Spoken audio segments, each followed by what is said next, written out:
Gemini, there's this energy of planning, of really being conservative with your time and energy so that once everything is perfectly aligned, you can launch everything that you've been planning, okay? Welcome to your Capricorn season Horoscope. The reason why I think there's this element of really laying down the groundwork and maybe plotting that global domination is I saw you all kind of looking at this globe and really pinpointing where you want to go, what you want to do, maybe where you want to travel, or the collaborations you want to do or to implement, which makes sense. We're in Capricorn season, which has that general feel and tone to it. But what I was feeling is like it's not time to act yet. Of course, still launch services, still work hard, still pursue what you want. But there is this energy of not yet for maybe the big things that you're really implementing. And remember, now with Saturn and Jupiter in Aquarius, the North Node still in Gemini, you're going to be very activated this entire year, Gemini. So it's making sure that everything that you have wanted, everything that you are going to pursue lines up so that when these offers come through, it's either a hard yes or a hard no. The first two cards that came through, we have the Two of Wands with that Seven of Swords. So as you're planning, there might even be also an energy of overwhelm. You're like, I am over this. Like, I know I want to do this and this, but it's so much. I'd rather just go pursue this, or I'd rather go over here. I'd rather indulge in this vice or indulge in this addiction because I don't want to deal with this anymore. Also, too, as you're planning your next phase, just have discernment and examine the relationships around you. If they make sense, of course, bring that energy along. But sometimes with the Seven of Swords, there could be someone that's a little bit shady, a little bit sneaky, that isn't really wishing you well, that isn't 100% on your team, in your corner. So as you are thinking, and I mean, you can even see this figure in the Two of Wands looking at that globe, what I saw for you, the cards always know. Just be careful that when you're planning, you know exactly who you want in your corner, what the main objective is, and the coins that you're bringing through. The next two cards that I pulled, Gemini, the 10 of Wands with the Chariot reverse. So like I said, it might be like you're just working really hard right now and it's not time to launch yet, or you're not meant to go on to this next phase yet. So making sure that you lay the groundwork, even right now with Saturn being in Aquarius and Uranus being in Taurus, there is that square again with these two energies, and Mars is going to be in Taurus as well. So there could be this push-pull of wanting to go, but feeling not yet, having everything ready, but then there'd be a delay. So as you're working diligently, just be conscious of burnout, be conscious of certain things that may cause irritation. But everything is going to work out. Also, maybe if you're that one person could be a Cancer with that Chariot reverse of just like not really being the energy that you want to take along with you, or just someone that's constantly bringing you down, potentially. So just keep that in mind as well. So let's see what else is coming through for us, Geminis. What else do Geminis need to know? As I suspected, Geminis, you're really closing out a big part of what you've been working through.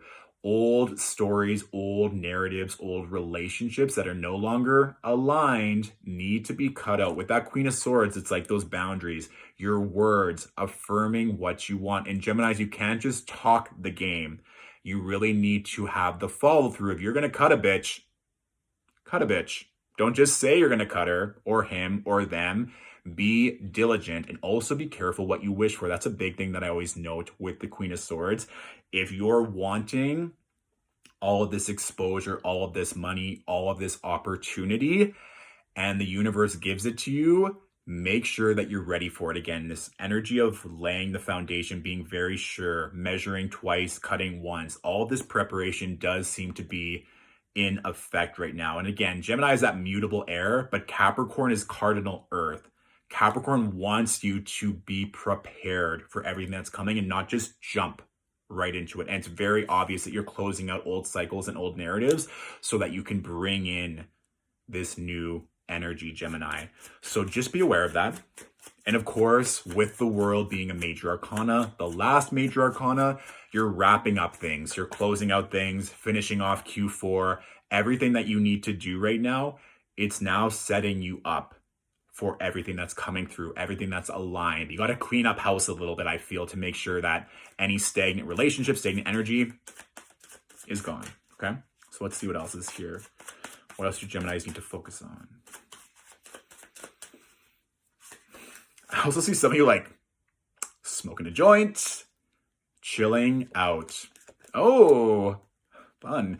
Some of you might also be engaging in a relationship with a Libra, or just legal matters wrapping up. We have that Two of Cups with the Justice card. But Two of Cups, that's like something fun. That's something romantic, new beginning. So if a lot of you have been manifesting love or a lover, I would keep your eyes out for a Libra, given that the Justice card is that. Or some of you, like going back to that 10 of Wands, Chariot reverse. If some of you are just really in like very draining emotional relationships that are bringing your energy down, if you can release those, then you have new space for better aligned, powerful energies that can come in. So clear, Gemini. Really wrap things up so you can welcome in this like hot, sexy, flirtatious. I'm also getting like power with the Justice card. Like they're not fucking around here with that sword erect. It has to be balanced, and making sure, Gemini, and also that energy with the Two of Cups, make sure this energy is reciprocated, which also means that you have to give yourself the love and the acknowledgement and the acceptance that you want in return. So as you're clearing this all up, analyzing how you treat yourself. Also, like when I saw the figure smoking some greens, not saying you have to indulge in that if you don't want to, but making sure you honor the rest and that you are embracing the divine feminine energy as well as all the work that you're putting in, okay?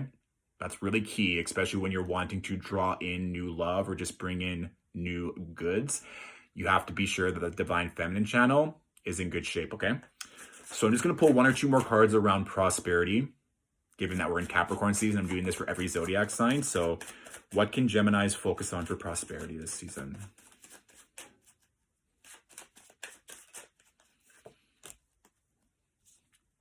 Page of Cups. So any new projects, any new ideas, anything that you want to call forward in a creative fashion, Geminis, this is a green light. Also with the Page of Cups too, that could just be the new relationship or a new lover that you are calling forth can also have resources and the means to help you out financially. So maybe it's like a powerful, hot, sexy multimillionaire. Why not? Just say thank you and just keep riding along. That's my message for you, Geminis. If that resonated, please be sure to take another Gemini who could benefit from this message. If you want to book a one-on-one reading or just leave a tip or a donation for Stillwater, it's always appreciated. You can click the link in my bio. And of course, be sure to check out your rising and your moon sign videos as well, okay? Thank you so much. And I'll talk to you soon, Geminis. Bye.